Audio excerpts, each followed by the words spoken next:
Kami mengundang Allah Roh Kudus untuk mengurapi setiap kami. Buat kami dapat menangkap isi hati-Mu pada hari ini, ya Abba, ya Bapa, sehingga firman-Mu itu menjadi pelita buat kaki kami dan terang buat jalan hidup kami. Dalam nama Yesus, yang siap mendengar firman Tuhan, bersama-sama katakan, amin, amin, amin. Baik, selamat pagi Bapak Ibu sekalian. Saya akan bacakan buat Bapak Ibu sekalian ayat yang ke-13. Judul di Alkitab saya adalah Samaria tertolong dari kepungan. Ayat 13. Tetapi tiba-tiba tampillah seorang nabi kepada Ahab, raja Israel, serta berkata, "Beginilah firman Tuhan, sudahkah kau lihat semua orang yang sangat ramai itu, bahwasanya pada hari ini aku akan menyerahkan mereka ke dalam tanganmu, supaya engkau tahu bahwa akulah Tuhan." Ayat yang ke-28, maka tampillah abdi Allah dan berkata kepada Raja Israel, "Beginilah firman Tuhan, oleh karena orang Aram itu telah berkata, Tuhan ialah Allah gunung dan bukan Allah dataran, maka aku akan menyerahkan seluruh tentara yang besar itu ke dalam tanganmu, supaya kamu tahu bahwa akulah Tuhan." Ini cerita tentang Raja Ahab. Siapa Raja Ahab? Kita sudah belajar beberapa hari yang lalu bahwa Raja Ahab adalah raja yang paling jahat dalam sejarah Israel. Jadi ada gelarnya dan ditulis di Alkitab. Dia adalah raja yang paling jahat dari kerajaan Israel. Tetapi dari dua ayat yang kita baca, saudara, ya, Tuhan Allah sengaja membela Ahab, sengaja memberi kemenangan kepada Israel di bawah pimpinan Raja Ahab. Ya. Jadi kalau hari ini Bapak Ibu Saudara sekalian, di tahun 2021, maaf, kalau mungkin ada di antara kita yang sedang melakukan kejahatan, kita sedang jauh dari Tuhan, sedang menyembah berhala, ya, hatinya tidak lagi kepada Tuhan, tetapi kita semakin diberkati oleh Tuhan.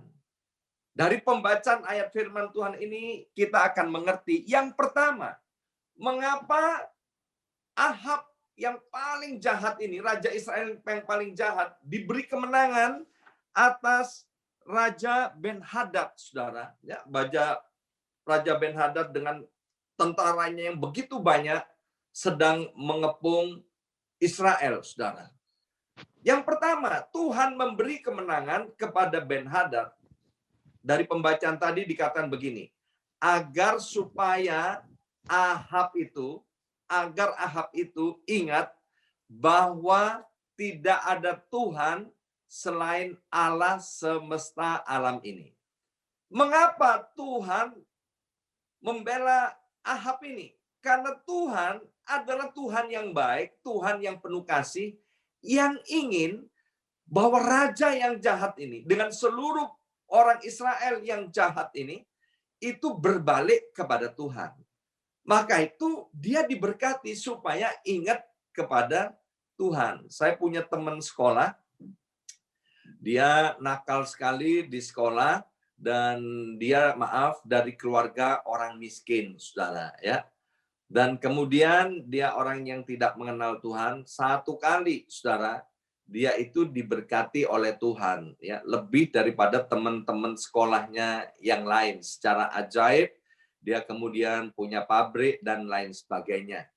Nah, kemudian di tengah-tengah berkat ini, saudara, teman saya tiba-tiba dia ingat bahwa itu semua bukan karena Tuhan, ya. Dia ingat ini pasti ada sesuatu yang supranatural yang telah membuat dia menjadi orang yang berhasil. Dan puji Tuhan, teman saya ini, saudara, tahu bahwa ini semua datangnya dari Tuhan.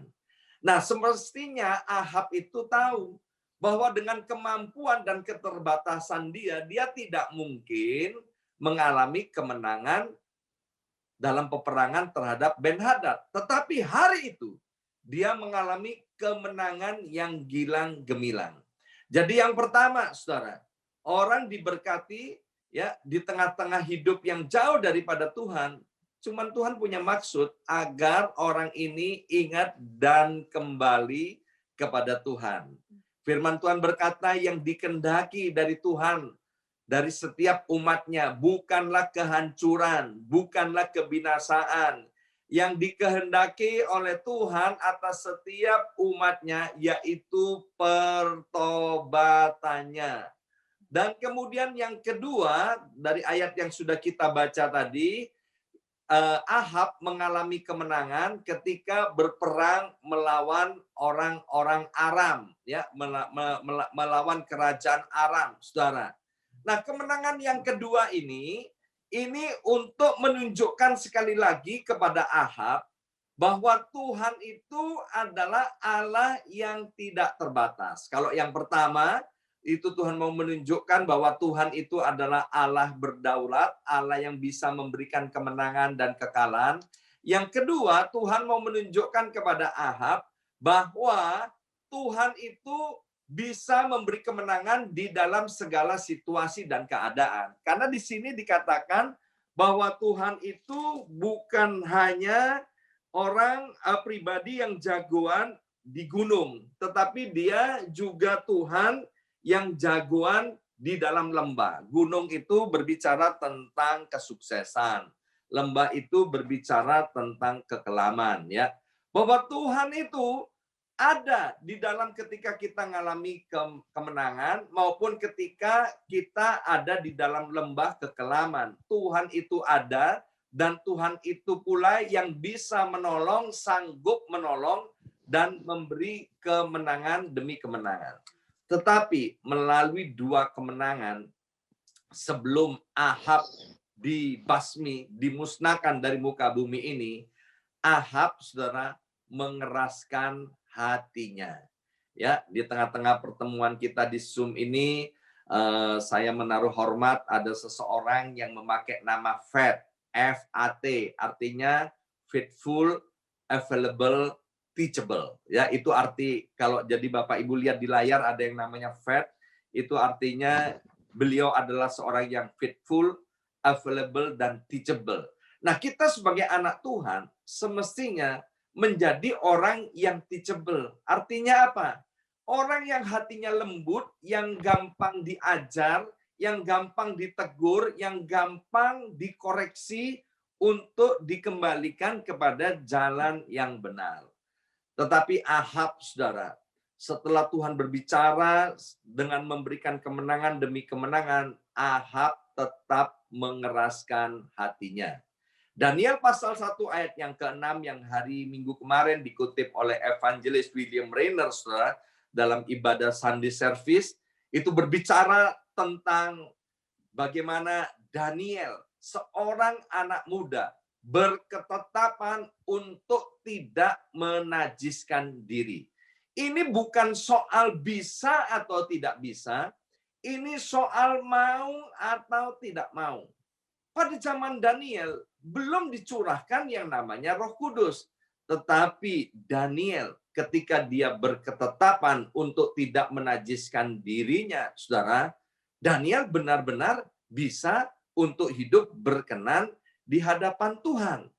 Tetapi Ahab, saudara, dia sudah melihat kasih kebaikan Tuhan. Dia melihat pertolongan dari Tuhan. Dia sudah melihat dan merasakan bahwa hari-hari yang kelam ketika dia jauh dari Tuhan. Tetapi dia sayang sekali mengeraskan hatinya, tidak mau kembali kepada Tuhan. Maka itu saya bersyukur kepada Tuhan atas Bapak Ibu Saudara sekalian di awal tahun 2021, kita tidak tahu apa yang akan terjadi di hari-hari yang akan datang. Tetapi puji Tuhan Bapak Ibu Saudara sekalian mau membuka hati, mau merendahkan diri di hadapan Tuhan untuk mencari Tuhan, untuk mendekatkan diri kepada Tuhan, saya bilang begini, saudara, ya. Dengan situasi yang terjadi hari-hari ini, banyak ibadah-ibadah, hampir 90% lebih dilakukan secara virtual. Salah satu hal yang positif, kita itu gampang sekali untuk berfellowship dan mengalami perjumpaan dengan Tuhan. Artinya apa sih? Tuhan itu adalah Tuhan yang cinta dengan umatnya dan ingin selalu dekat dengan umatnya.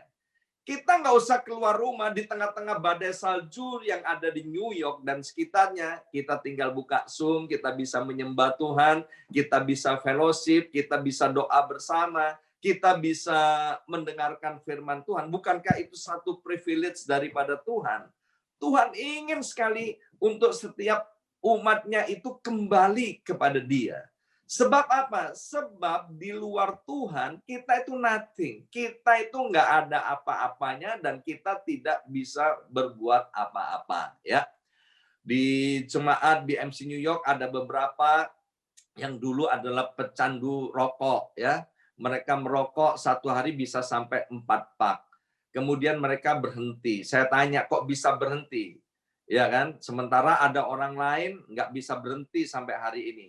Saudara-saudara kita bilang begini, ya saya bilang Tuhan aku mau berhenti, saya berketetapan hati untuk berhenti, ya sudah, langsung berhenti. Semudah itu, saudara, semudah itu untuk kita berbalik kepada Tuhan. Semudah itu semestinya Ahab berbalik kepada Tuhan. Tinggal ambil keputusan untuk berbalik kepada Tuhan. Seandainya Ahab waktu itu berbalik kepada Tuhan, maka kerajaan Israel, maka Ahab akan dipulihkan. Ya, maka itu Bapak Ibu Saudara sekalian, ayo mumpung segala sesuatunya belum terlambat. Kalau hari-hari ini kita sedang jauh dari Tuhan dan tetap diberkati oleh Tuhan, artinya Tuhan sedang berbicara kepada kita bahwa Tuhan itu sayang dan cinta kepada kita. Maka itu jangan ada seorang pun di antara kita yang jauh dari Tuhan dan menjauhkan diri dari pertemuan-pertemuan ibadah dengan Tuhan. Andalkan Tuhan di setiap jalan kita, sebab diberkatilah orang yang mengandalkan Tuhan dan menaruh harapannya hanya kepada Tuhan. Mari kita berdoa, materaikan setiap benih kebenaran firman Tuhan. Biarlah firman Tuhan ini menjadi pelita buat kaki kami dan terang buat jalan hidup kami. Hati kami mau terus Tuhan melekat kepada Engkau. Terima kasih Bapa, dalam nama Yesus.